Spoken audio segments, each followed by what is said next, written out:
ಅಶ್ವಮೇಧ ಬಸ್ಗಳಿಗೆ ಚಾಲನೆ ನೀಡಿ ಮಾತನಾಡಿದ ಜಿಲ್ಲಾಧಿಕಾರಿ ರವೀಂದ್ರ ಅವರು, ಈ ಬಸ್ಗಳು ಚಾಲಕರಿಗೆ ರಿವರ್ಸ್ ಚಾಲನೆಗೆ ಕ್ಯಾಮೆರಾ ಅಳವಡಿಸಿರುವ ಈ ಅಶ್ವಮೇಧ ಬಸ್ಗಳು ಪ್ರಯಾಣಿಕರ ಸುಖಕರ ಪ್ರಯಾಣಕ್ಕೆ ಸಹಕಾರಿಯಾಗಲಿವೆ ಎಂದರು. ಈ ವರ್ಷದಲ್ಲಿ ಚಿಕ್ಕಬಳ್ಳಾಪುರ ರಾಜ್ಯ ರಸ್ತೆ ಸಾರಿಗೆ ಸಂಸ್ಥೆಯ ವಿಭಾಗದಲ್ಲಿ ಉತ್ತಮ ಸೇವೆ ಸಲ್ಲಿಸಲಾಗುತ್ತಿದೆ. ಈ ಭಾಗದ ಪ್ರಯಾಣಿಕರು ಬಹುಬೇಗ ರಾಜಧಾನಿಗೆ ತಲುಪಲು ಅಶ್ವಮೇಧ ಬಸ್ಗಳು ಸಹಕಾರಿಯಾಗಲಿವೆ ಎಂದರು. ಜಿಲ್ಲಾ ಉಸ್ತುವಾರಿ ಸಚಿವರು ಚಿಂತಾಮಣಿಯಲ್ಲಿ ಅಶ್ವಮೇಧ ಕ್ಲಾಸಿಕ್ ಬಸ್ಗಳಿಗೆ ಚಾಲನೆಯನ್ನು ಈಗ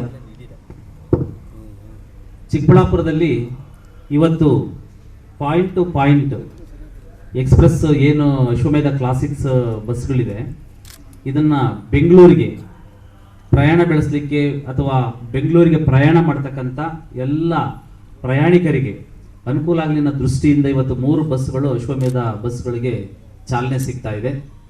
ಹಾಗೆಯೇ ಒಂದು ಚಿಕ್ಕಬಳ್ಳಾಪುರ ಟು ಧರ್ಮಸ್ಥಳ ಒಂದು ಹೊಸ ರೂಟನ್ನು ಕೂಡ ಇವತ್ತು ಚಾಲನೆಯನ್ನು ಕೊಡಲಿಕ್ಕೆ ಹಮ್ಮಿಕೊಂಡಿರ್ತಕ್ಕಂಥ ಈ ಕಾರ್ಯಕ್ರಮದಲ್ಲಿ ಭಾಗಿಯಾಗಿರ್ತಕ್ಕಂಥ ಹಾಗೂ ಈ ಎಲ್ಲ ಕಾರ್ಯಕ್ರಮದ ನೇತೃತ್ವ ಮತ್ತು ಉಸ್ತುವಾರಿಯನ್ನು ಜವಾಬ್ದಾರಿಯುತವಾಗಿ ನಡೆಸಿ ಎಲ್ಲ ಪ್ರಯಾಣಿಕರಿಗೆ ಅನುಕೂಲವನ್ನು ಒದಗಿಸಿರ್ತಕ್ಕಂಥ KSRTC DC ಅವರಾಗಿರ್ತಕ್ಕಂಥ ಹರ್ಷವರ್ಧನ್ ನಾಯ್ಡು ಅವರೇ.